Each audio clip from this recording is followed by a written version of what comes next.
Everyone, welcome back to my YouTube channel. तो अगर अभी आपका IBPS PO का इंटरव्यू होने वाला है, फर्स्टली मैनी कॉन्ग्रेचुलेशंस कि आप प्री और मेंस को क्लियर करके इंटरव्यू स्टेज तक पहुंचे हो। एंड सेकेंडली, ये वीडियो होने वाली है अबाउट कि आपको इंटरव्यू प्रिपरेशन के लिए कोई कोर्स बाय करने की नीड है या नहीं। और इसमें मैं अपना एक्सपीरियंस शेयर करूँगी क्योंकि अभी मेरा RRB PO में सिलेक्शन हुआ था। Now many of you think कि अगर आपको इंटरव्यू में सिलेक्शन लेना है तो आपको ये कोर्स खरीदने ही पड़ेंगे, बट इन माय एक्सपीरियंस ये बिल्कुल भी नेसेसरी नहीं है कि किसी कोर्स पे मनी स्पेंड करना just to crack this interview. इसके बिना भी आप इस इंटरव्यू को क्रैक कर सकते हैं। Now let's get into the video. So firstly, aspirants में एक कॉमन फियर क्या होता है ना कि अगर हमने ये कोर्स नहीं खरीदा तो हमसे ये इंटरव्यू क्रैक नहीं होगा। फियर ऑफ मिसिंग आउट भी ना सब एस्पिरेंट्स में हो जाता है कि बाकी सब भी खरीद रहे हैं तो हमें भी खरीदना चाहिए। और इसी फियर ऑफ मिसिंग आउट का ना कोचिंग इंस्टीट्यूट फ़ायदा उठाते हैं और वो अपने कोर्स को आपको मार्केट करते हैं। तो सबसे पहले मैं अपना एक्सपीरियंस शेयर करूँगी कि अभी जो मेरा RRB PO का इंटरव्यू था तो मैंने कैसे किया था।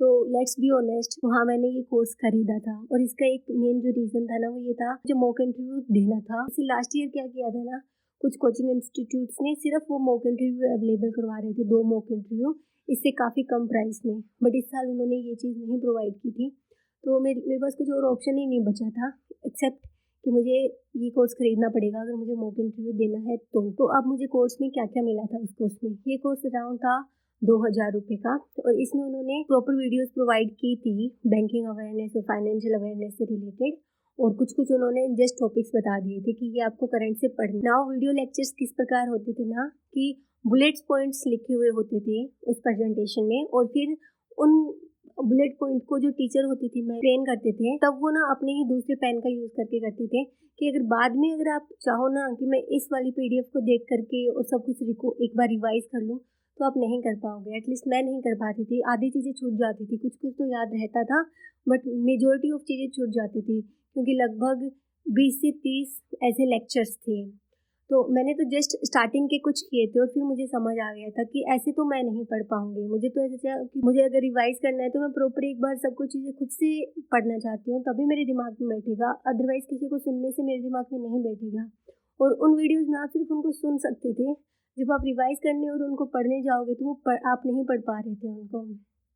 तो मैंने तो मेरे इंटरव्यू से पहले हार्डली 5 वीडियोज़ देखी थी, और उसके बाद मैंने सिर्फ इंटरनेट पे मैं मुझे जो टॉपिक पढ़ना है मैं उसको गूगल सर्च करती थी और फिर वहाँ से पढ़ा करती थी।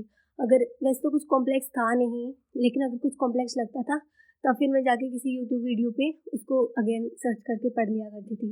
Now let's come to the part जिसके लिए मैंने सबसे लिया था कोर्स, वो था कि मॉक इंटरव्यूज़। तो मैं अपने खुद के मॉक इंटरव्यू का आपको एक्सपीरियंस बता दूँ कि मेरा 18 को इंटरव्यू था और मुझे ना एक तो 11 तारीख का स्लॉट मिला था, 11 नवंबर का। तो उसमें क्या था ना कि अर्ली मॉर्निंग का स्लॉट था और सर आते हैं 15-15 मिनट के आपको मिलते हैं वो वहाँ पे इंटरव्यू के लिए ऑप्शंस। तो सर आते हैं और वो फटाफट मुझसे ना करंट अफेयर्स के क्वेश्चन उन्होंने पूछना शुरू कर दिया था।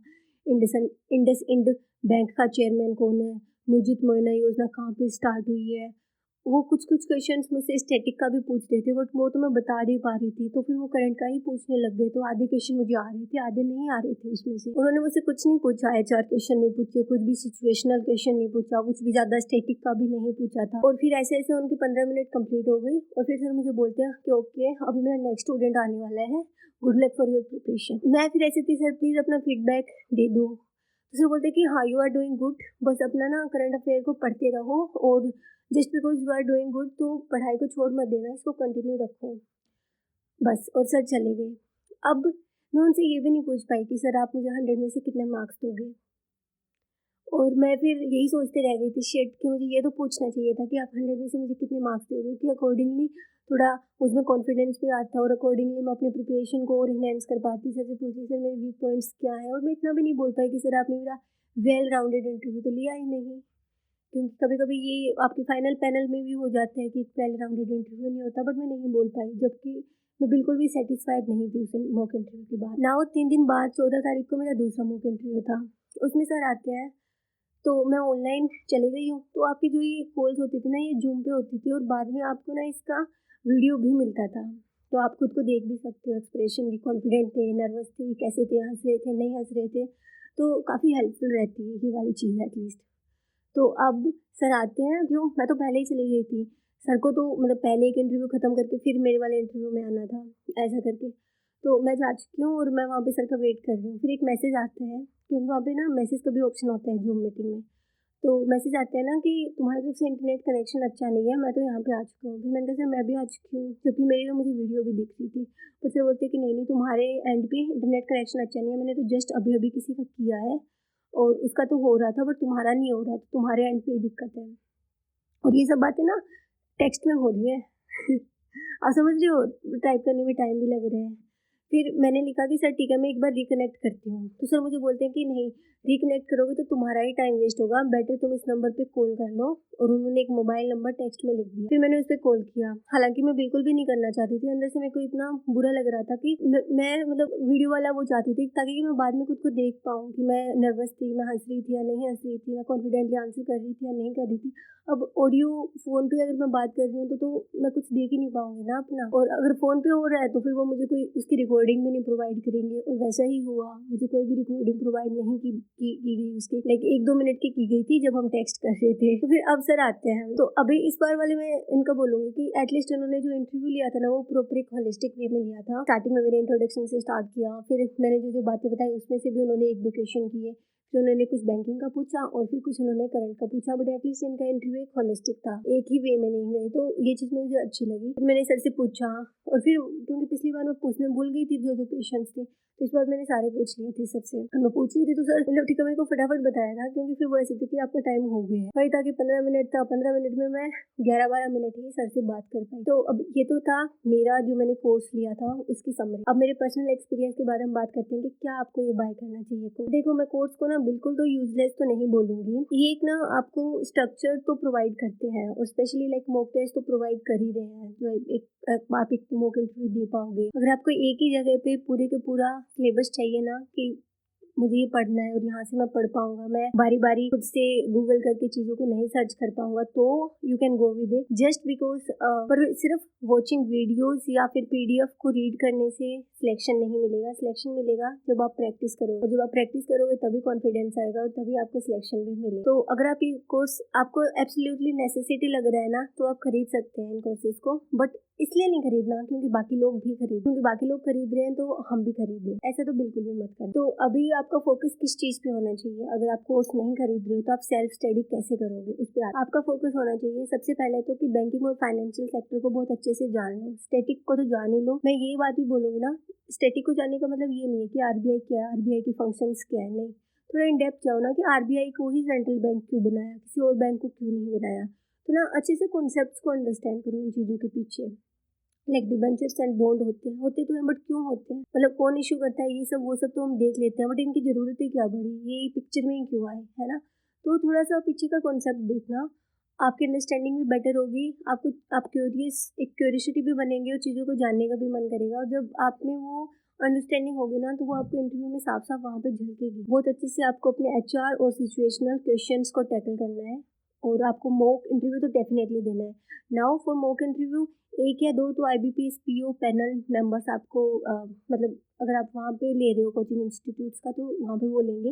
अदरवाइज आप ना किसी को भी दे सकते हो, अपने पापा को, मम्मी को, भैया को, बहन को, दोस्तों में, क्योंकि इतने सारे टेलीग्राम ग्रुप्स बने हुए हैं, वहाँ पे बच्चे आपस में ले रहे होते हैं, तो आप वो भी कर सकते हो। इन माई केस में सच्ची सच्ची बताऊँ ना, मैंने 2 इंटरव्यू ऐसे कोचिंग इंस्टीट्यूट से जो टीचर्स थे उनको दिया था, बट बाकी मैंने 3 मॉक इंटरव्यू खुद के पापा को दिए थे, और वो मेरे फार बेटर थे। उन्होंने लाइक क्वेश्चंस भी मुझसे ज़्यादा अच्छे पूछे थे, उनका रिस्पॉन्सेज भी उन्होंने ज़्यादा अच्छे दिए थे मुझे। और मैं आपको लास्ट में बताऊंगी कि उनके कुछ क्वेश्चंस और आंसर्स मैं आपको लास्ट में बताऊंगी, और आप भी कहोगे कि हाँ दिस इज़ बेटर नाउ। और अपनी कम्युनिकेशन स्किल्स पे वर्क करो ना। एक तो आपको बहुत ही क्लियरली बोलना है, लाइक आपकी आवाज़ ना ही तो धीरे होनी चाहिए, ना ही तेज़ होनी चाहिए, एक सॉफ्ट और स्मूथ और एक लाइक सही आवाज़, क्लियर और कॉन्फिडेंटली होनी चाहिए। वही बात है ना कि मेमोराइज नहीं करना चीज़ों को, अंडरस्टैंड करने हैं उनके पीछे के कॉन्सेप्ट्स, और वो ना दिख जाता है आपके आंसर्स में कि कितनी डेप्थ, जैसे किरदार की डेप्थ दिखती है ना, वैसे ही आंसर्स के भी दिख नाउ। और आपकी एक ना बहुत ही अच्छी बॉडी लैंग्वेज को मेंटेन करना है, आई कांटेक्ट आपका होना चाहिए टीचर्स के साथ, पैनल के साथ। आपके ना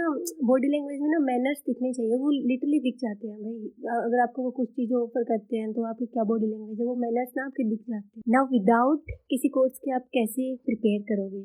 तो सी फर्स्ट तो गूगल और यूट्यूब जिंदाबाद, चैट जीपीटी का भी आप यूज़ करते हो। सेकंड कि काफ़ी टेलीग्राम और व्हाट्सएप ग्रुप्स पे जो जो जो मैं आपको बोल रही हूँ ना कि स्टैटिक बैंकिंग स्पेशली उसके ना लाइक लिटरली पीडीएफ पढ़े हैं, तो आप वहाँ से भी पढ़ सकते हो। अगर आप वैसे हो कि आप खुद के पढ़ने से ज़्यादा चीज़ों को अंडरस्टैंड कर पाते हो तब।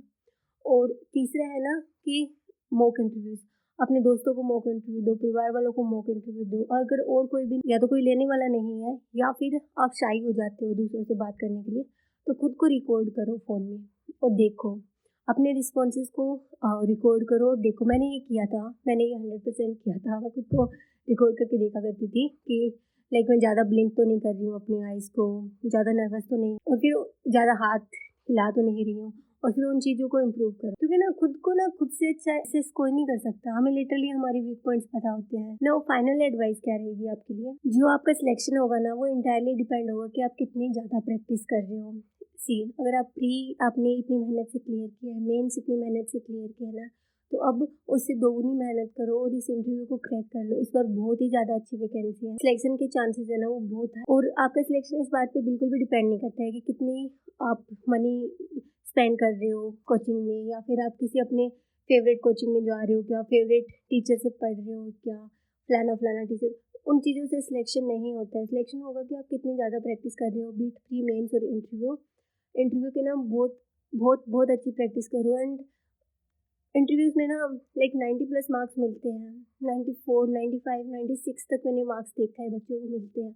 और वहाँ पे ऐसे भी बच्चे होते हैं जिनको 55 मार्क्स मिल रहे होते हैं। तो now it entirely depend on कि आप कितनी अच्छी प्रैक्टिस करते हो। इट्स सेम ना कि किसी के तो मेंस एग्जाम में 68 मार्क्स आ रहे हैं, बट किसके 118 मार्क्स भी आएंगे। बिकॉज क्योंकि प्रैक्टिस। तो यहाँ पे भी आपको ना प्रैक्टिस करनी होगी, बार बार करो, तब तक करो जब तक आपका सिलेक्शन नहीं हो जाता, लास्ट ईयर तक करो। अभी अगर मेरी तो आपको ये एडवाइस भी रहेगी ना, इंटरव्यू नहीं हो जाता है तब तक प्री या मेंस के लिए मत पढ़ो। बस अपना एक डेली जनरल अवेयरनेस तो पढ़ो, उसके अलावा कुछ भी मत पढ़ो, सिर्फ इंटरव्यू पे फोकस करो। अभी आरआरबी पीओ को जो इंटरव्यूज़ हुए थे उसमें मेरे 92 मार्क्स आए थे। अगर आप मेरी पूरी जर्नी जानना चाहते हो कि ये मैंने कैसे किया, तो आई बटन में जो वीडियो आ रही है वो देखना। मैंने अपना पूरा एक्सपीरियंस उसमें शेयर किया है, और मैंने ये भी शेयर किया है कि आपको क्या क्या पढ़ना है कि आपके भी ये मार्क्स आए। जो मैंने वीडियो बनाई है ना उसमें जो क्वेश्चंस हैं, तो 95% क्वेश्चंस वहीं से आएंगे। And with this guys, again practice really well and good luck.